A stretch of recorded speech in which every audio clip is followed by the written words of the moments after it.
Hello there, Cougar Academy Algebra 2, and welcome to lesson 3.5. Today, we are learning something just about brand new, probably for most of you, and that is mathematical matrices. If you might have seen the movie, The Matrix, okay, this is a bit different. So, what is a matrix in algebra, and how do you perform mathematics with them? Basically, matrices, they're a way to organize a lot of data. If you work in Microsoft Excel, you deal with matrices. If you plan on being an accountant or dealing with a lot of numbers, or if you're in any type of data analysis, matrices will be very important for you. Anyway, introducing you to our matrices. This is what they look like, okay? So that's something brand new. It's just a string of numbers, sometimes variables, in different arrangements. Dimensions of a matrix, okay, what we call these matrices, they're always denoted by a capital letter. So say this is matrix A, this could be matrix B, matrix C, and matrix D. The dimensions is always the number of rows by the number of columns. That's how we refer to a matrix. For example, and rows go across, columns go up and down, like the columns of Roman Colosseums. So matrix A, we would call this, there's 2 rows. So it's a 2 by 3. It's a 2 by 3 matrix. Matrix B, there are 3 rows. So it's a 3 by 1 matrix. And matrix C is 2 by 2. Matrices that have the same number of rows by columns, they're known as square matrices. Because, hey, they look like a square. Okay, so a 2 by 2, a 3 by 3, and so forth. And then matrix D, that's a 1 row by 2 column. That would be more important if you were to get into matrix multiplication and some other things. It is important to know what the dimensions are. Okay? Really, the hardest thing in this entire lesson is recognizing that matrices, when they're set up, they're corresponding. They're equal to each other.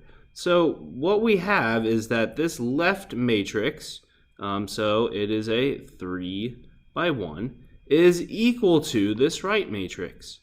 And really, as you're solving these corresponding matrix problems, they're kind of like mini equations written in here.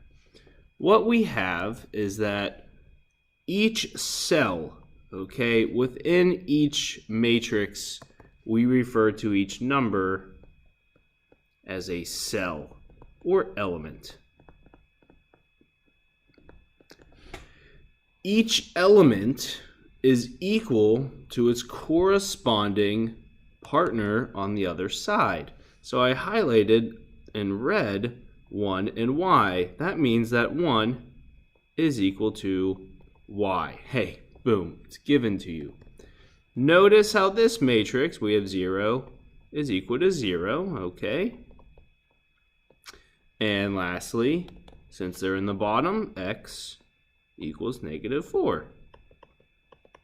Okay, now you'll be getting a little more challenging than that, but that's the idea. So let's take a look at number 2. Corresponding parts are equal. So corresponding parts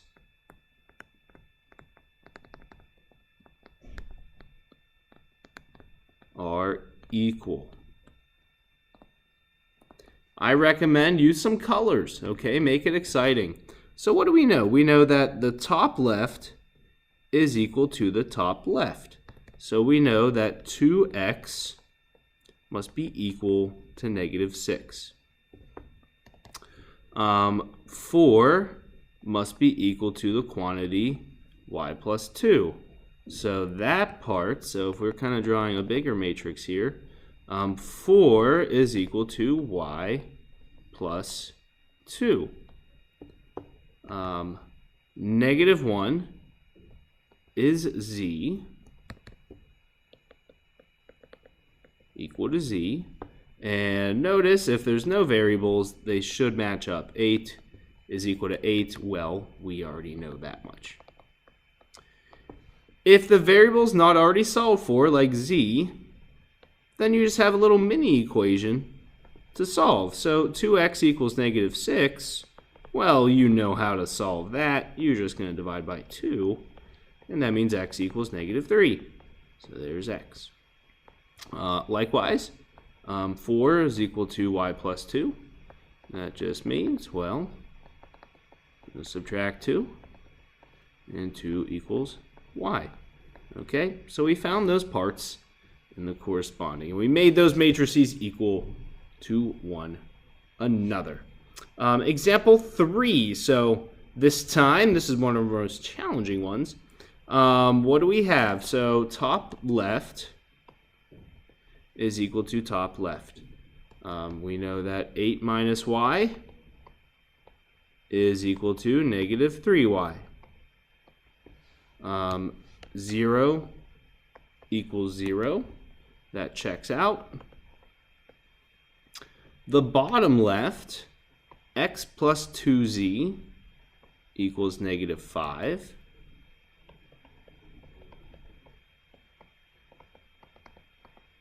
And we also know x plus z is equal to negative 1.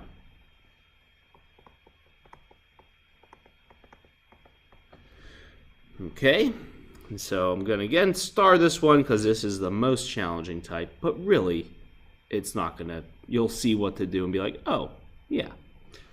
First, so we're going to solve for y, x, and z. First, let's just solve for y here. We can simply add y to each side. Then we have 8 is equal to negative 2y. Divide by negative 2. And that just makes y equal to negative 4. Boom. What's trickier is how to solve for x and 2z. Written like this, you may not know what to do. But hey, what did we do earlier in this lesson, earlier in this chapter, when we had to solve for 2 variables? We set up a system. So if you have to solve for 2 that you have left in the same equation, well, we can set up a good old system of equations. And from there, use our old techniques. So hopefully this is pretty easy for you. I'm going to use elimination, and I'm going to change the signs, technically multiplying by a negative 1. And again, you could use any method you'd like. X's would be gone. This is 2z minus z is just z is equal to negative 4. And remember, plug that back in. X plus 2 times negative 4 is equal to negative 5. X minus 8 is negative 5. We'll add 8. And x equals 3. X is 3, z is negative 4, and y is negative 4. So that was the dooziest, the most challenging, I think, of those types. So matrix correspondence. The last part of matrices are actually really easy. So adding and subtracting, you'll see a bunch of blanks here because I'm going to make up some matrices here. Okay, adding and subtracting, I promise, this stuff's easy. Let's say we wanted to add the matrix, let's say 1, 3, 2, negative 4. And I want to add that to 5, 6, 2, and 0. Are you ready? To add matrices, first, they need to be the same exact dimensions. Same dimensions. If they're not the same dimensions, it's not possible. Some operations are not possible. And when they're the same dimensions, you just add the correspondings or subtract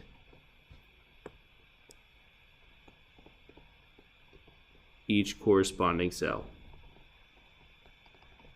So we're going to have is equal to 1 plus 5, 6, boom.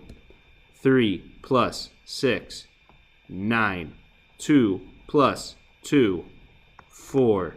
Negative 4 plus 0, negative 4. And you're done. That's really how easy adding can be. Okay? A subtraction example. Now, let's be careful. Let's do a little subtraction example here. Let's add together 2, 7, 6, negative 4, 3, 8. And let's actually add that. I'm going to throw a variable in, but that's okay. We're going to subtract, sorry. So minus 3x 7. Why not negative 2?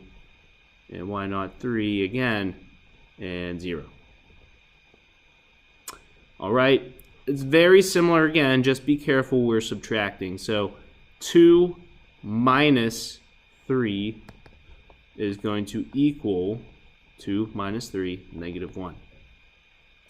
7 minus x, I would get in the habit of writing it kind of as a quantity. You could just put it there like that. Okay, it's going to go in that middle spot. 6 minus 7, another negative 1. A little funky there. Negative 4 minus negative 2. So it's really negative 4 plus 2 is going to be negative 2. 3 minus 3 is 0, and 8 minus 0 is 8. So a few little things with that one. Really, it's just adding each part.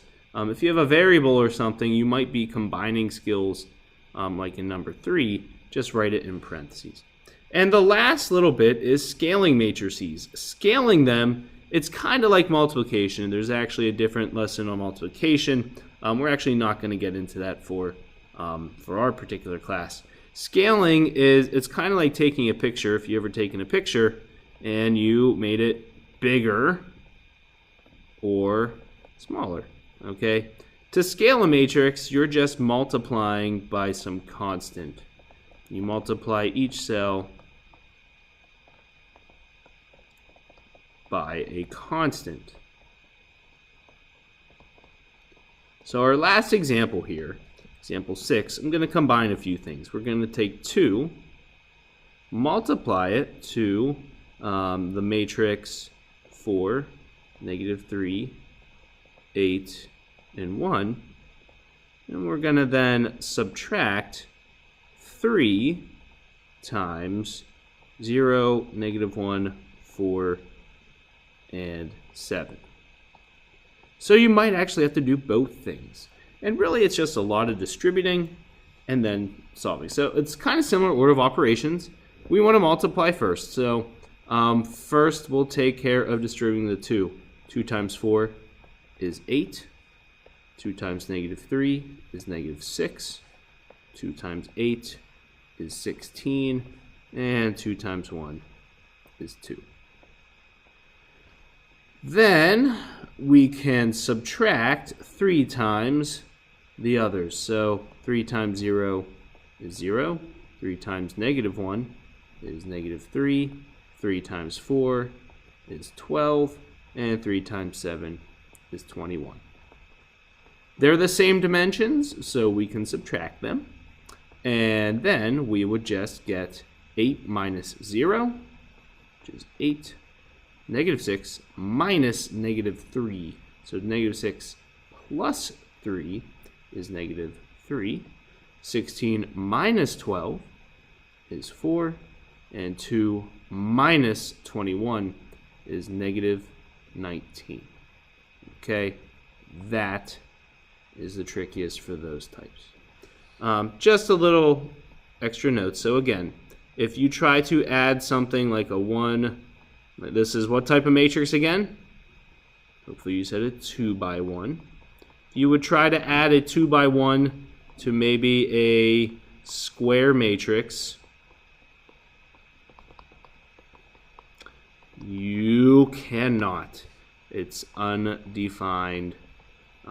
So there may be questions that come up like that. Okay? Basic introduction to the matrix and organizing numbers. Okay, so great job, guys. Try out those practice problems, and that really wraps up Chapter 3.